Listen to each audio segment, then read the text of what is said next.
Bueno, pues saludamos también a los que van a van a asistir a la videoconferencia, pero en diferido. El objetivo de la misma es entrenar para el examen. Tenemos el examen dentro de muy poquitos días, queda poco más de una semana. Sabéis que durante estos días llevamos casi una semana y media, 2 semanas. Hemos abierto un foro para entrenar, un foro de entrenamiento en el que hemos ido dejando, yo le llamo retos, son básicamente ejercicios tipo examen, que bueno, puede dar una idea, buena Miguel Ángel, nos puede hacer una idea de qué nos puede caer. Evidentemente habréis visto que la envergadura no es tal como una tarea, como una práctica, ya que está acotada en tiempo, ¿no? El examen está acotado en tiempo. Y yo creo que más o menos habéis visto por dónde van los tiros, por dónde estamos enfocando especialmente el trabajo, que la definición de clases, el trabajo con array, ¿vale? Pues esos son los elementos que más se repiten en los retos que voy poniendo, ¿no?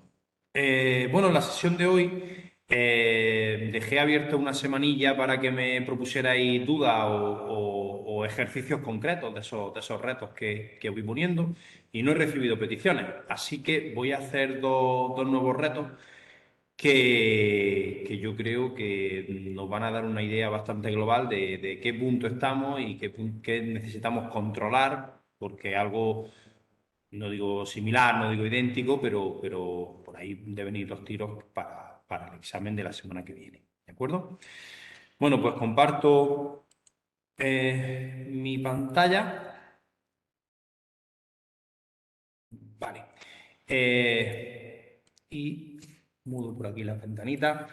Bueno, pues para los que todavía no se hayan animado a trabajar los retos, lo que yo llamo retos, pues deciros que por aquí, bueno, esto es cómo lo organizo yo.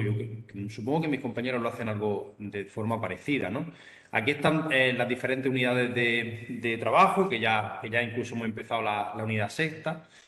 Y yo fuera de esa carpetas con las unidades, en la parte general, he puesto un foro, que es el foro de entrenamiento, donde he ido colocando los diferentes enunciados. Y aquí tenemos la sala de videoconferencias, que es con la que estamos, a través de la cual estamos trabajando hoy, bueno, los que soy de mi grupo. En el foro de entrenamiento, pues aquí he ido poniendo, son comunes los ejercicios a todos los grupos de tanto de DAM como de DAO, ¿vale? Tanto Diosdado, José Javier, Sandra, Encarni y Mila han puesto estos mismos ejercicios, además en el mismo orden. El objetivo era pues, que todos tuviéramos los mismos enunciados para trabajar en la videoconferencia. Bueno, deciros que no sé cuál es el grado de realización de estos retos que estáis teniendo, pero es cierto que hay pocas aportaciones. Lo verdaderamente enriquecedor es que cojáis los enunciados, que lo intentéis vosotros, que compartáis. Por ejemplo, aquí Juanjo ha compartido bueno, pues, tanto sus dudas como su implementación. Aquí en la que tiene Juan Joven está una propuesta. Deciros que esto no es evaluable, es decir, que podéis compartir directamente vuestros ejercicios aquí, comentarlos, ver cómo resuelven las diferentes situaciones los compañeros, hacerle críticas constructivas, oye, yo no lo he enfocado así, o yo creo que esto está mal, ¿vale? Esto no es simplemente para que yo os vaya autocorrigiendo todos los ejercicios, sino para que sea una herramienta para el debate y para el enriquecimiento mutuo, ¿vale? Entonces, os animo a que en la semanilla que nos queda participéis activamente. Aquí hay muchos hilos abiertos con ejercicios que, como podéis ver aquí, no tienen respuesta.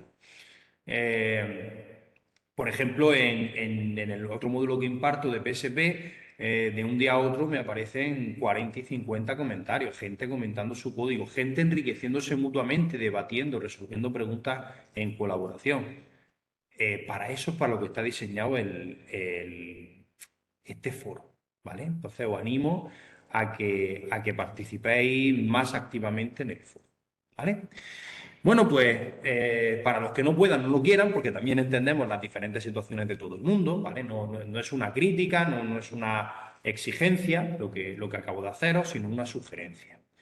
Bueno, pues yo sigo haciendo los ejercicios que el tiempo me lo permite. Hoy vamos a intentar hacer un par de ellos y el martes que viene pues voy a intentar poner otra videoconferencia, aunque tengo el examen presencial de PSP. Creo que me dará tiempo y no habrá demasiado problema. Bueno, pues últimamente, hace poquito, he subido estos tres ejercicios que ninguno entiendo, al menos de mi grupo, ninguno lo habéis visto, ¿vale? Así que vamos a ir viendo, pues, por ejemplo, vamos a empezar con la clase molécula. Vamos a ir leyéndola tranquilamente y vamos a ir planteando lo que aquí se pide en una clase en Java, ¿vale? Esto aúna un poco, pues, gran parte de lo que tengo que saber hacer, porque por una parte lo que me pide es implementar una clase, que eso va a caer sí o sí en el examen, y por otra parte veis cómo trabajamos como determinados atributos son vectores string, de int, ¿vale? Luego, aquí los dos elementos más significativos, no digo que sean los únicos que puedan caer en el examen, pero dos de los que más estamos haciendo hincapié en este entrenamiento se conjugan en un mismo ejercicio. Así que vamos con él. Bueno, os recuerdo que estos ejercicios los voy a compartir para todos. Bien, pues vamos a crearnos una carpeta que sea programación y este es el reto 11. Bien, y el reto 11 empieza así. Tenemos que implementar una clase molécula. Perfecto, empezamos por aquí. Vamos a crearnos una clase que se llame molécula. Bien, ¿y qué tiene que hacer esa clase molécula? Seguimos leyendo. Implementar una clase llamada molécula con las siguientes propiedades. Ya sabéis, propiedades es el sinónimo de atributo, variables globales, variables que tienen que ser private, y comportamiento es los diferentes métodos, método constructor, los get, los set y los métodos específicos con operaciones específicas que deba de tener la molécula. Bueno, pues empezamos diciendo que tiene un array con los símbolos químicos de cada átomo que compone la molécula. ¿Vale? Bueno, eso se entiende que como es un soporte donde almaceno todos los posibles símbolos químicos de cada átomo, eso yo creo que va a ser un repositorio para posteriormente dar valores. Probablemente sea algo estático, ¿vale? Pero bueno, vamos a ir, según vayamos leyendo, vamos tomando decisiones, ¿vale? No siempre al leer una única línea ya tengo información para trabajar. Tengo un array con la cantidad de átomos que hay en cada tipo. Se entiende que en cada símbolo químico, ¿vale?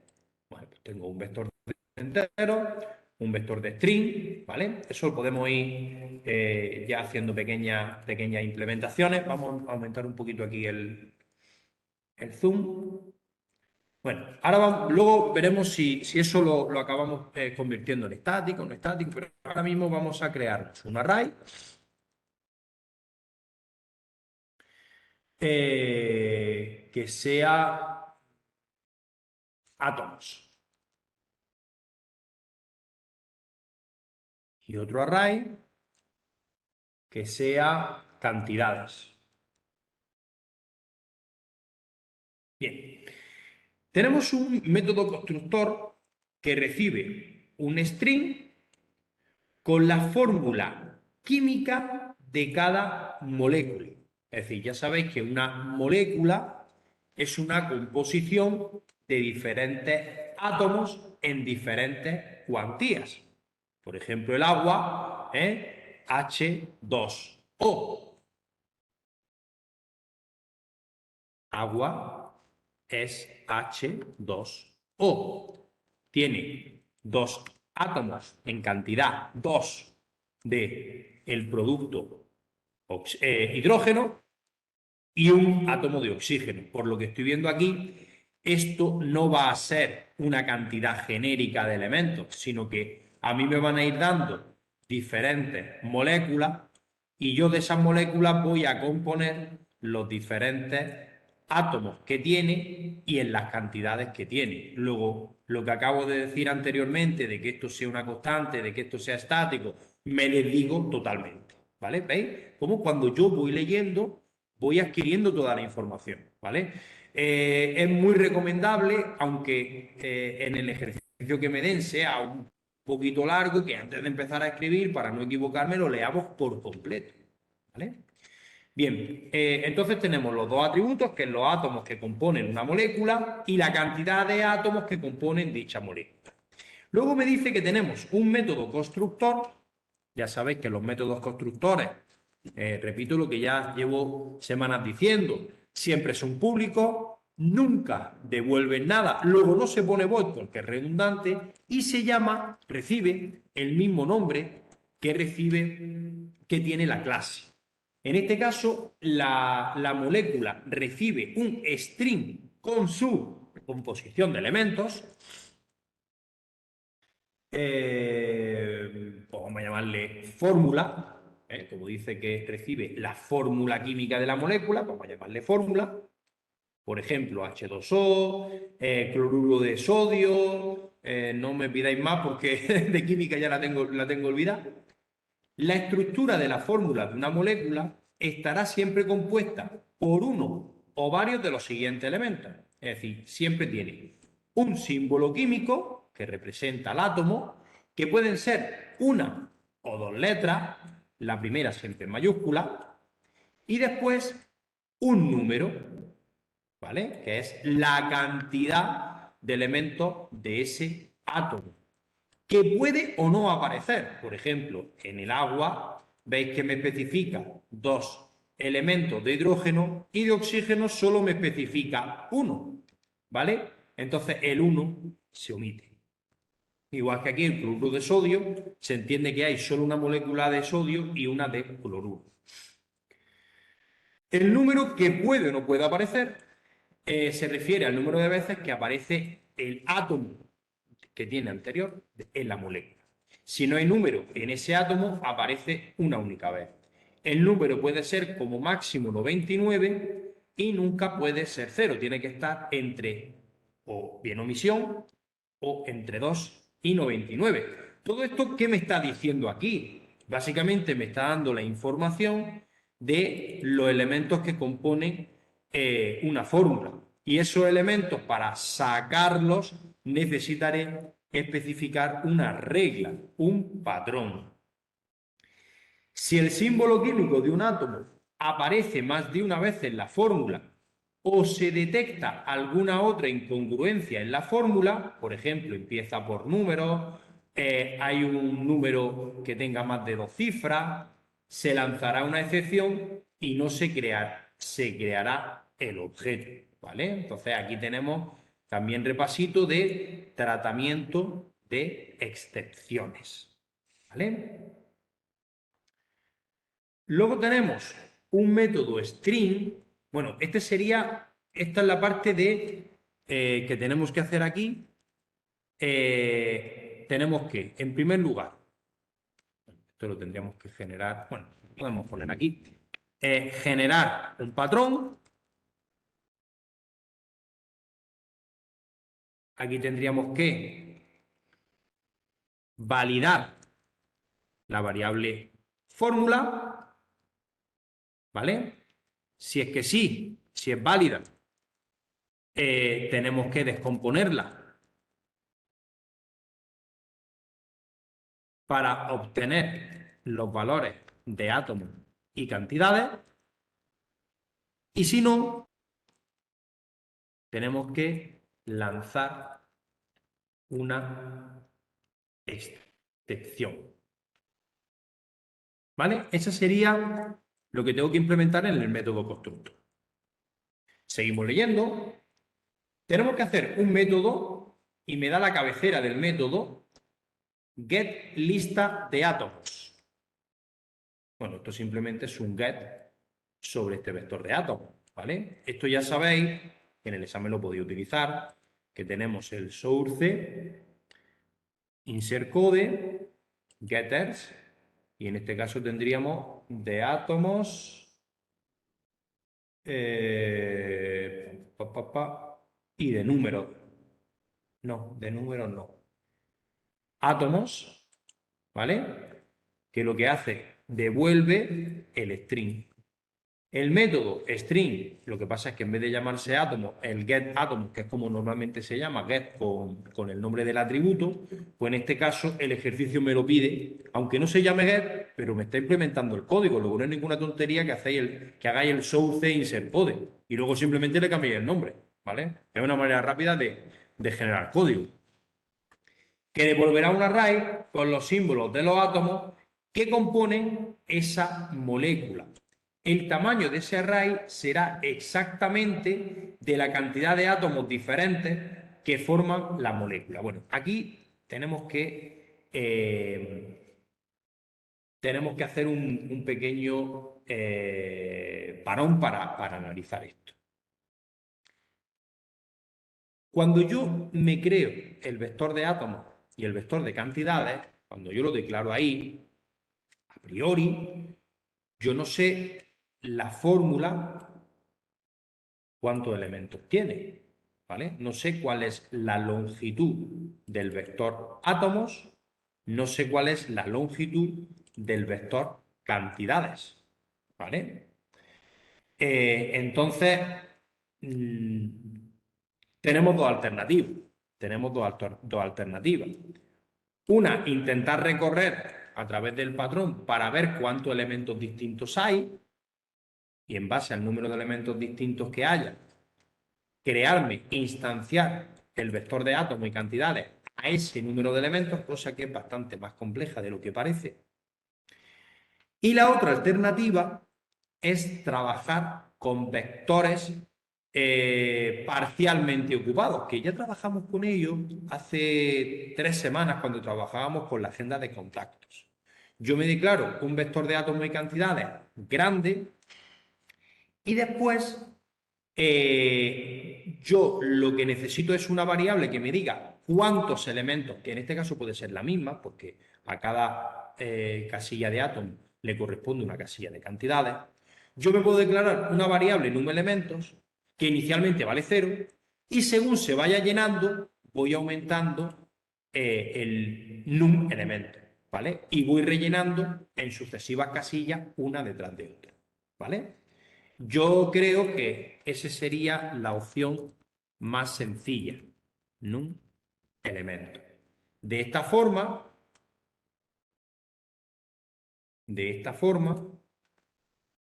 yo lo que hago es this atoms es igual a new string y pongo una cantidad grande, 10 átomos.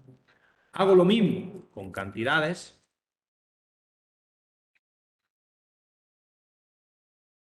Es igual a new int 10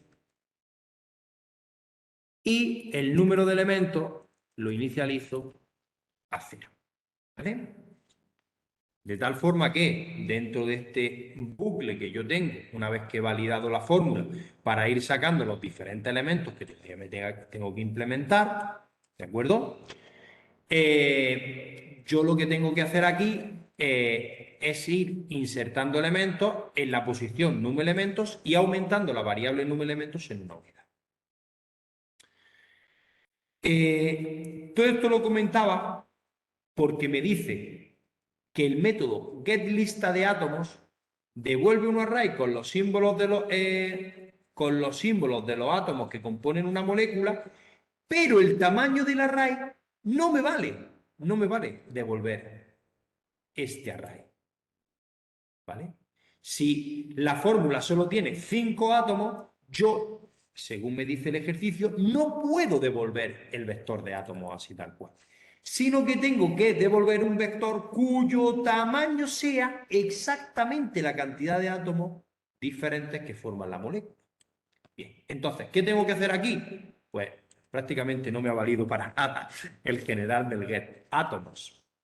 Yo tengo que declararme aquí un vector, le puedo llamar el nombre que yo quiera, auxiliar. Ese vector auxiliar va a tener tantas casillas como num elementos, que es el que me dice cuántos elementos hay concretamente en este vector y en este. Y después tendré que copiar todos los elementos que hay en el vector átomos, mientras que i sea menor que num elementos.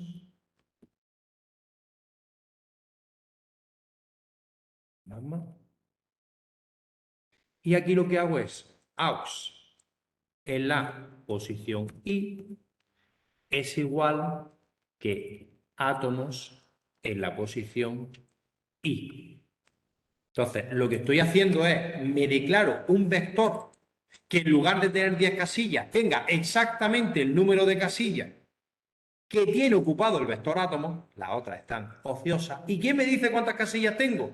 Número de elementos. Me declaro el vector con num elementos casillas, recorro esas X casillas, esas num elementos casillas del vector átomos que sé que están llenas y se las asigno a cada una de las casillas del vector aux, y aquí sí que puedo retornar el vector aux. De esta forma, el método getListaAtomos devuelve los átomos del atributo átomos, pero sin casillas ociosas, sin casillas vacías. Bien, pues este sería el cuarto punto. Un método getAtom, que yo le paso el nombre de un átomo, que recibirá como parámetro un string indicando un átomo, el símbolo de un átomo, y devolverá la cantidad de átomos que hay de su especie en la molécula. Bueno, esto es muy sencillo, parece que es muy difícil, pero no lo es tal, ¿vale? A mí lo que me dan es un símbolo, es un string con el símbolo del átomo. Entonces, lo que sí tenéis que tener muy claro es que el vector de átomos y el vector de cantidades funcionan en paralelo, dado que la posición 0 del vector de átomos me dice el símbolo del átomo y cantidad en la posición 0 me dice la cantidad de elementos de ese átomo del vector en la posición 0. Entonces, ¿qué tengo que hacer en el ejercicio? Muy sencillo. Tengo que recorrer el vector átomos para encontrar el nombre del elemento que me dan aquí por parámetro. Y al final de ese bucle for en el que yo voy a tener que buscarlo, al final tengo dos escenarios. Uno, que me devuelva -1, que no lo encuentre, en cuyo caso la posición, como la he inicializado a -1, seguirá valiendo -1, en cuyo caso no puedo devolver ningún elemento. Y el segundo escenario es que me devuelva el valor de post que valga 1, que valga 0, que valga 2, que valga 8. ¿Eso qué significa? Que ese elemento está en la posición 8. ¿Y dónde está la cantidad de elementos de ese símbolo? En la misma posición 0, 8, 1, que sea, que me haya dado la búsqueda anterior. Luego tendré que retornar cantidades en esa posición. Bueno, vamos a dejarnos de hablar y vamos a empezar a implementar. Mirad, primera fase. Public int getAtom.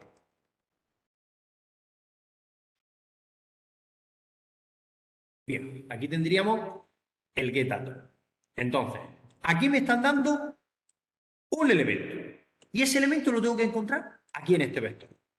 ¿Cómo? Bueno, pues yo siempre tengo una posición, una variable post, que inicializo a un valor fuera de rango. Yo siempre lo hago a -1. En segundo lugar, recorro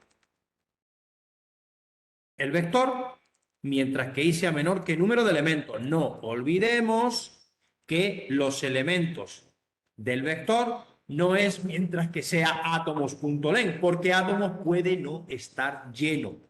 Me dice cuántos elementos tengo y me dice de qué casilla hay datos, la variable número de elementos.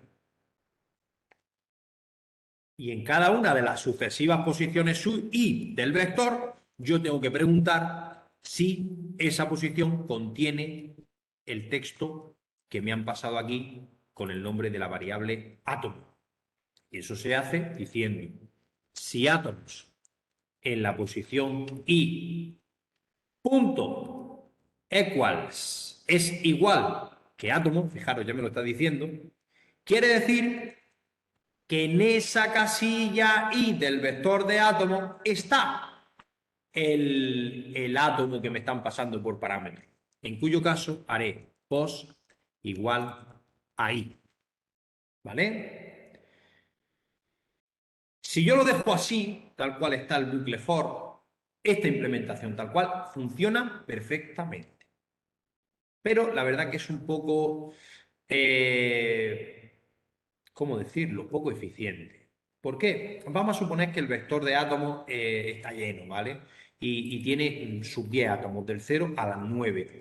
Imaginemos, por otro lado, que el átomo que me están pidiendo esté en la casilla número 1.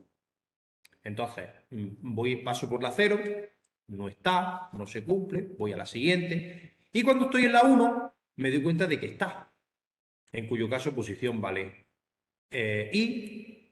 Pero claro, como yo no he puesto ninguna delimitación, preguntaría si está en la casilla 2, preguntaría si está en la 3, preguntaría si está en la 4 y así hasta preguntaría si está en la 9. Es poco eficiente que yo siga buscando en el vector si en la primera posición o en la segunda posición he encontrado el elemento, que siga preguntando al resto de casillas. Repito, funciona, pero quedaría bastante mejor poniendo en la condición en el for una segunda condición. Ya sabéis que aquí el for se compone de 3 elementos. Un primer elemento es la declaración de una variable, que en el caso de los vectores es muy útil para poder recorrer. El tercer elemento es cómo se incrementa la variable que he declarado anteriormente. Y el segundo elemento es una condición, lo mismo que un while. Así que, igual que vosotros en un bucle while podéis poner varias condiciones unidas por i, varias condiciones unidas por o, incluso podíais combinar condiciones que se unen con i, otras con o, utilizar paréntesis, podíais complicarlo mucho. En el bucle for, aunque realmente es, entre comillas, poco frecuente, pero también se pueden poner varias condiciones. Entonces, yo podría poner como condición que no he acabado de recorrer el vector, es decir, que todavía me quedan más casillas por recorrer, y además que posición sea distinto de -1. De tal forma que en el momento de que yo encuentre en una determinada posición el elemento que estoy buscando y se lo asocie esa posición i a la variable pos, la siguiente vuelta del for, aunque todavía no haya acabado de recorrerlo, como ya he encontrado la posición, porque pos ya vale distinto de -1, pues perfectamente me puede salir del for y ahorrarme una serie de vueltas innecesarias. Por aquí alguien levantaba la mano y supongo que tiene alguna pregunta. Dime. ¿Alguien ha levantado la mano o me ha parecido verlo por error? Si alguien está hablando, yo no lo estoy escuchando, desde luego. Alguien está preguntando. ¿Puede que lo haya puesto en el chat?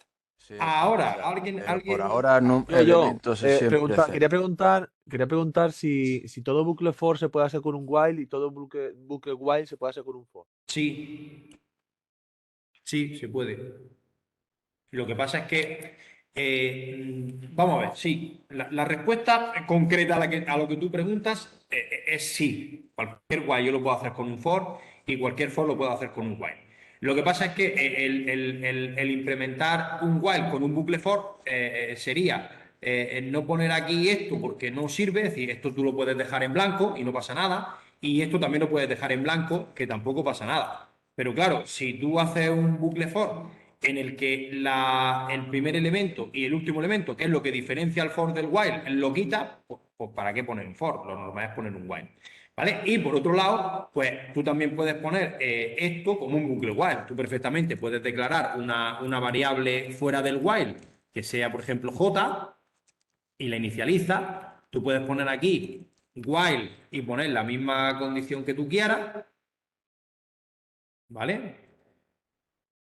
Así, bueno, en vez de IJ, ¿vale? Y luego, como última instrucción del bucle while, antes de subir, pues puedes hacer J++. Bueno, pues este bucle for lo puedes hacer perfectamente con este bucle while, ¿vale? Estás haciendo exactamente lo mismo, ¿vale? Lo que pasa es que para eso está el bucle for, porque ya tiene esa parte un poco más formateada, porque está orientada a trabajar con una variable que me vaya contando la vuelta, ¿vale? Entonces, el bucle while, trabajarlo con un bucle for, bueno, pues realmente hay una herramienta más especializada. Y desde luego hacer un bucle for para hacer lo mismo que hace un bucle while y no utilizar esas variables, pues es una tontería. Pero como poder, pues puede hacerlo, ¿vale? No sé si te he respondido bien a la pregunta. ¿La has entendido? Bueno, gracias. ¿No te he escuchado? Sí, que decía que estupendo, que sí, lo he entendido perfecto, sí, sí. Vamos a ver, para que nos quedemos con esta idea ya cerrada. Mira,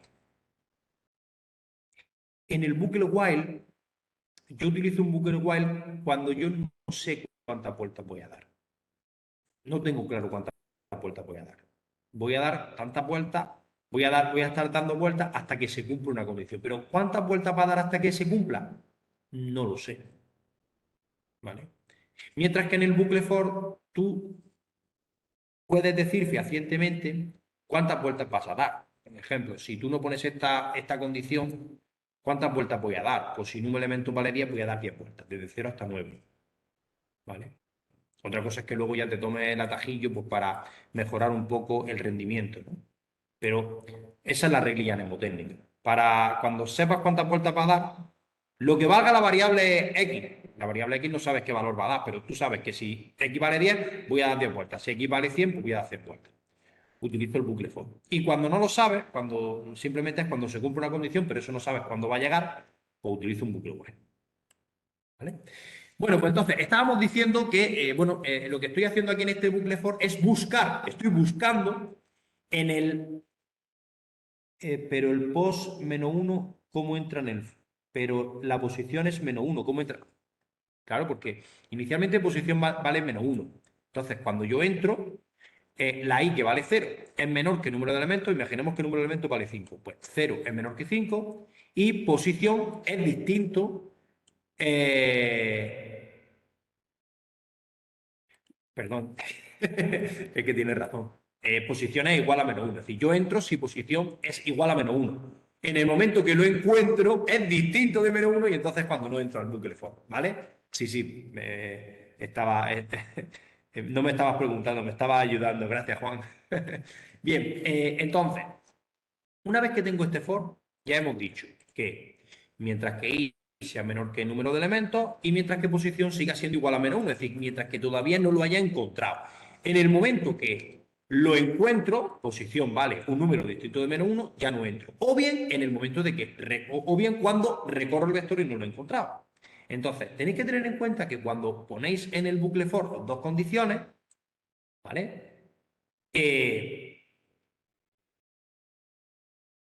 Cuando estoy fuera del for, cuando me he salido del bucle for, me puedo haber salido por dos motivos. Uno, porque la haya encontrado, y otro, porque he terminado de recorrer el vector sin éxito. ¿Vale? Entonces, lo que tengo que hacer a continuación depende de si he tenido éxito o no he tenido éxito. Entonces, si he tenido éxito, si posición es distinto de -1, eso quiere decir estoy aquí dentro porque he encontrado el átomo. Y si no, tendré que hacer otra cosa. Estoy aquí dentro porque no he encontrado el átomo. ¿Vale? ¿Qué tengo que hacer en el caso de encontrar el átomo? Pues en el caso de encontrar el átomo, posición me está diciendo en qué casilla, la variable pos me está diciendo en qué casilla del vector átomo está.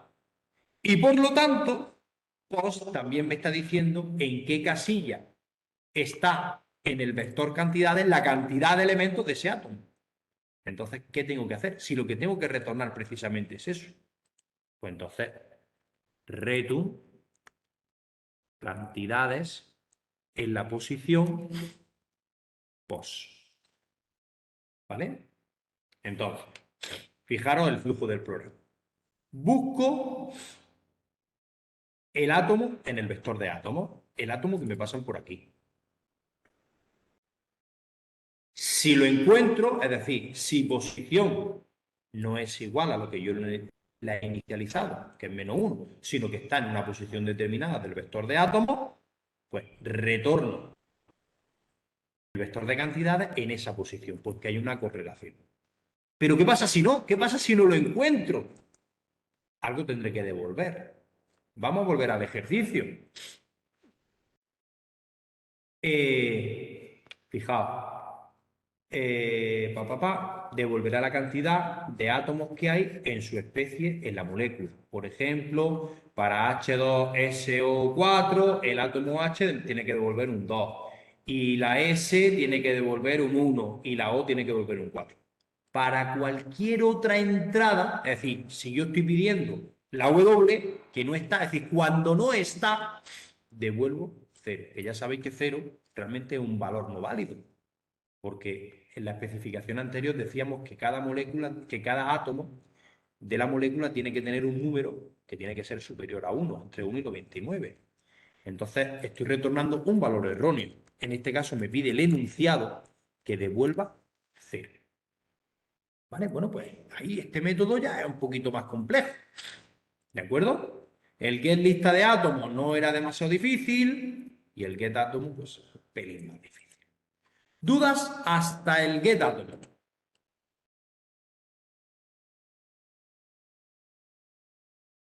¿Ninguna?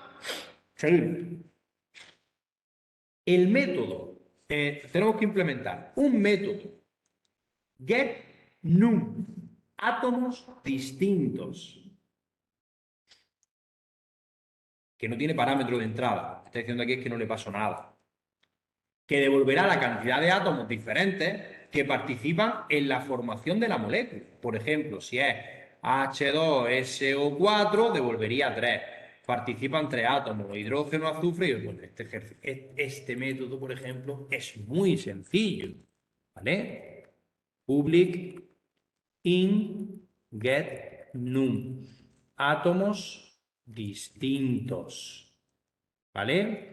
Venga, por favor, decírmelo vosotros. ¿Qué tengo con una línea de código? Tengo que resolver este ejercicio. ¿Cuál es la línea de código que estoy buscando? Por favor, decírmelo.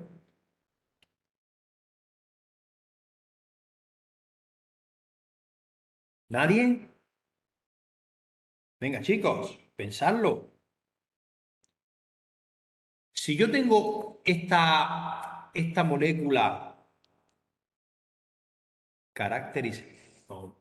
si yo tengo esta molécula recuerdo que me la han pasado el método constructor, pero esta molécula aquí en los atributos, ¿cómo está? Está que la H está en la posición 0 del vector átomo, el 2 está en la posición 0 del vector cantidades, la S está en la posición 1 del vector átomo, en la posición 1 del vector cantidades hay un 1, la O está en la posición 2 del vector átomo, el 4 está en la posición 2 del vector cantidades. ¿Y cuánto vale la variable elemento? La variable num elemento me dice cuántos elementos hay en cada uno de los vectores. 3. Luego esto es tan fácil como hacer esto.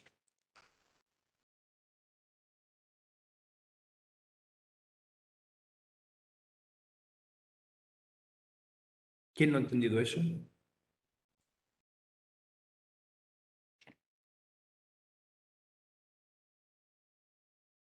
No me creo que todo el mundo lo haya entendido. Por favor, ¿quién no lo ha entendido? Que me pregunte. Venga, repasando el código, a ver si lo entiendo. Pero, vamos a ver. Si la idea es... Si la idea es... ¿Cómo puedo...? A ver, es que no tengo mi tableta digitalizadora aquí. Qué torpeza la mía. La semana que viene me la traigo.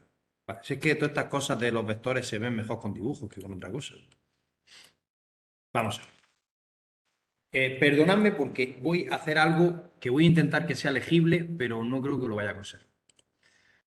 Vamos a ver. Yo tengo aquí un vector que he inicializado a 10 casillas.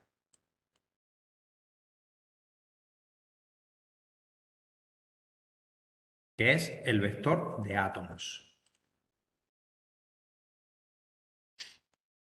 Y luego tengo el mismo vector, ¿vale?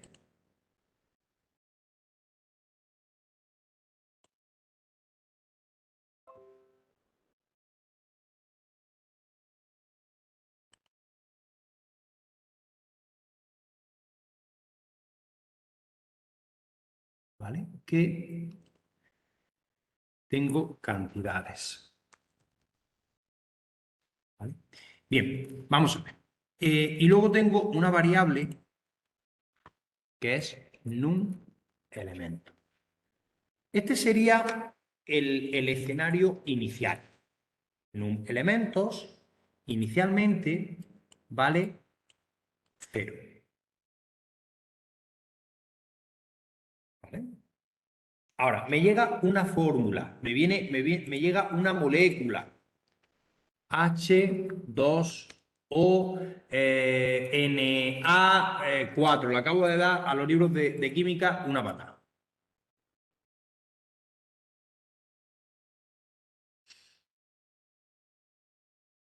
¿Vale?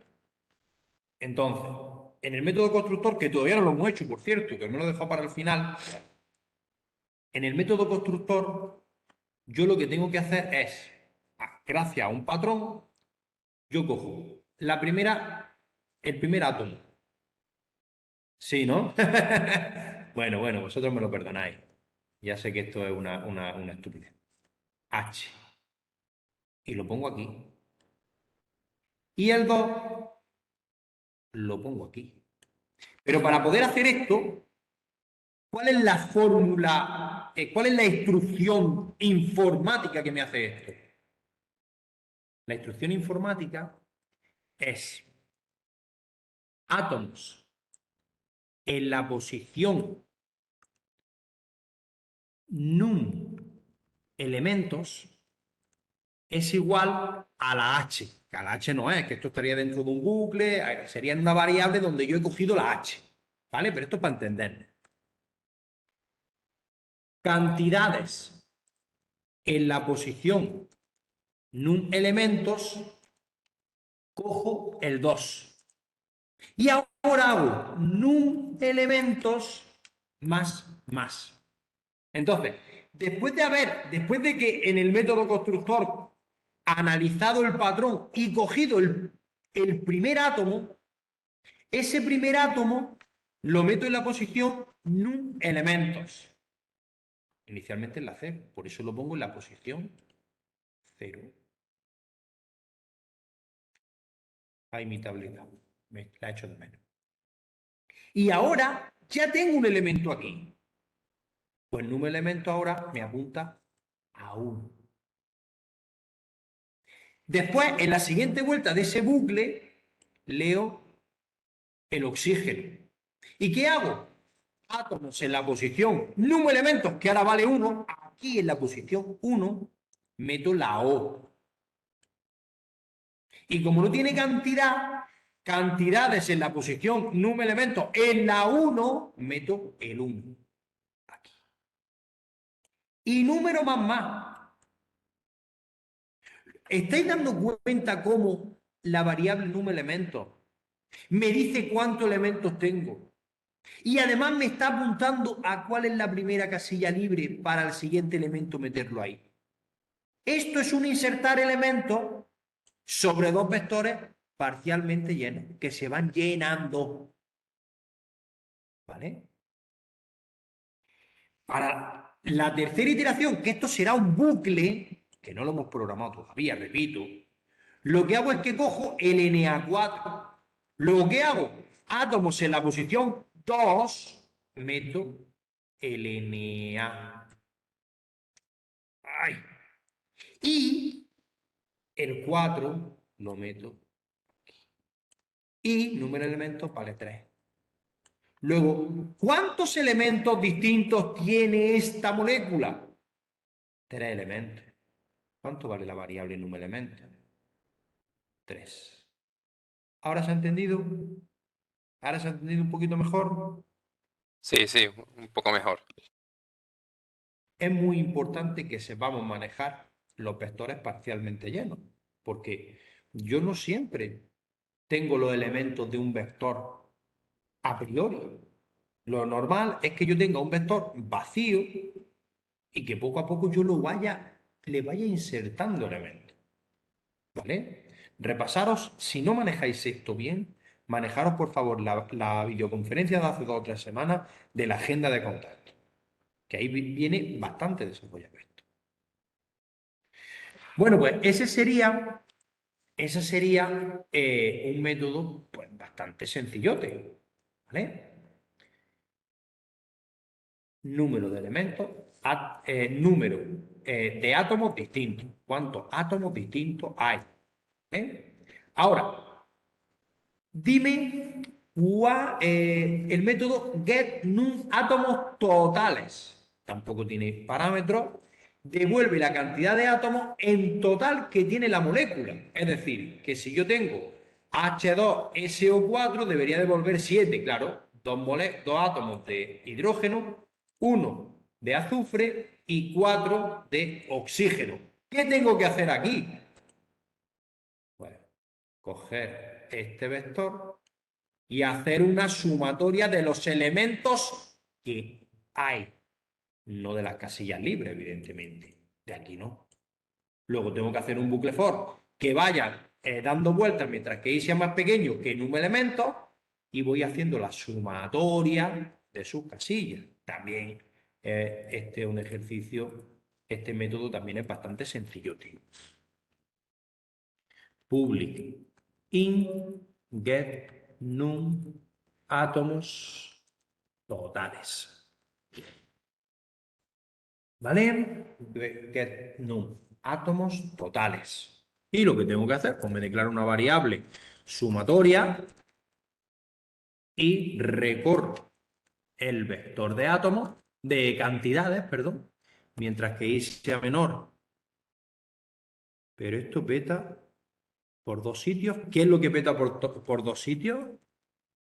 Num elementos y más. Dime, Francisco, si son 14, ¿qué? Ah, vale. Sí, claro. Es decir, me dice Francisco, oye, pues, ¿qué pasa si te dan una molécula que tiene más? Bueno, aquí evidentemente tendré que declarar una variable, un vector que tenga lo suficientemente grande como para que me quepan todas las moléculas posibles que yo tengo que meter. Así funcionan los vectores semillenos. ¿Qué pasa cuando un vector semilleno se completa y quiero meter más elementos? Bueno, tenemos otras estrategias para duplicar los tamaños de los vectores, pero es un proceso manual y un poco coñazo. Coñazo que se puede hacer sin ningún problema, pero que en la práctica no lo hacemos porque más adelante, dentro de muy poco, vais a ver estructuras de datos. Entonces ahí tenéis estructuras de datos como array list, linked list, etcétera, que son objetos que simulan un vector de infinitas casillas. Entonces yo al método, a una variable de tipo array list, yo le puedo insertar diferentes objetos, puedo estar 2 días añadiendo los objetos que crece infinitas veces. ¿Vale? Entonces, pues no es necesario que tengamos que manualmente duplicar el vector, pero si queréis ahora hacemos un pequeño ejemplo de duplicar el vector. ¿Vale? Francisco me dice Si hay elementos iguales, no, Francisco, si hay elementos iguales, no funcionará, porque aquí, en el método constructor, cuando yo analizo, si hay dos elementos iguales, me tiene que lanzar la excepción y no crearme el objeto, ¿vale? No se permite crear dos elementos distintos, ¿de acuerdo, Francisco? Para eso me lo aseguro aquí, ¿vale? Bueno, pues seguimos por aquí. Entonces, en este caso, lo que tendría que hacer es recorrer este elemento, el vector, pero no totalmente, las casillas que están ocupadas, mientras que y sea menor que el número de elementos, y hacer sumatoria más igual a cantidades en la posición i. De esta forma tendría la sumatoria de todas las casillas y haría el número total de átomos que hay en mi molécula. Vale, esta también era bastante fácil. Y luego el típico método toString. Un método toString que a partir de la información contenida en el objeto no se almacena un string con la fórmula. Sí, que lo que me pasa inicialmente al método constructor, esto no se almacena, ¿vale? Es decir, sino que esto yo lo compongo en el vector de átomos y de cantidades. A partir del vector de átomos y cantidades, a partir de la información contenida en el objeto, es decir, el vector de átomos y el vector de cantidades, no vale el string de la fórmula que me pasa en el método constructor, vuelve a generar un texto con la fórmula de la molécula, con los átomos en el mismo orden en el que fue proporcionada en el constructor. Básicamente lo que tengo que hacer es recorrer el vector de átomos y de moléculas e ir añadiendo, componiendo en un string, pues la composición de esa molécula. Vale, tampoco es difícil. Vamos a hacer un método toString aquí. Sería public string toString.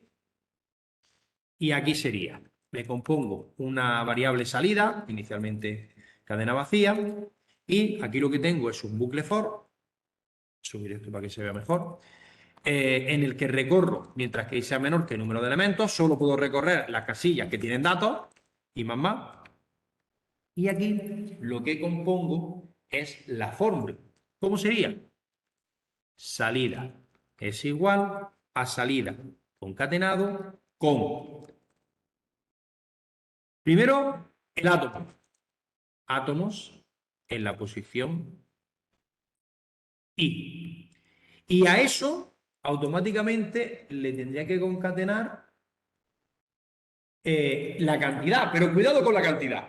Cuidado con la cantidad. Porque la cantidad, si es un 1, no pongo nada. Y si es distinto de 1, entonces sí lo compongo. Entonces, a eso habría que concatenarle la cantidad si es distinto de 1. Entonces, tendría que preguntar si cantidades en la posición I es distinto de 1, si es igual a 1, no tendría que hacer nada, pero si es distinto de 1, le vuelvo a concatenar cantidades en la posición I. Y si no, no se lo concateno. Y si no, no se lo concateno. ¿Vale? Ya. ¿Qué ha pasado? ¿He borrado el if sin darme cuenta? Aquí, lo he borrado sin darme cuenta. ¿Vale? Cantidades en la posición I. ¿Vale? Entonces, fijaos, en cada vuelta yo estoy en una posición de ambos vectores. Repito que las posiciones de ambos vectores están correlacionadas. Entonces, pase lo que pase, le concateno el símbolo del átomo. Pero, si la cantidad que le corresponde es 1, no le concateno número, y si es distinto de 1, sí que le concateno. No es necesario poner el override.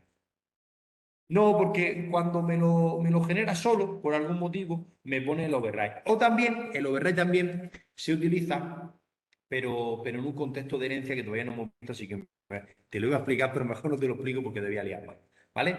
El override ahora mismo es prescindible, el quitar ese apunte que se llama. Más adelante veremos que tiene su función. Return salida. ¿Vale?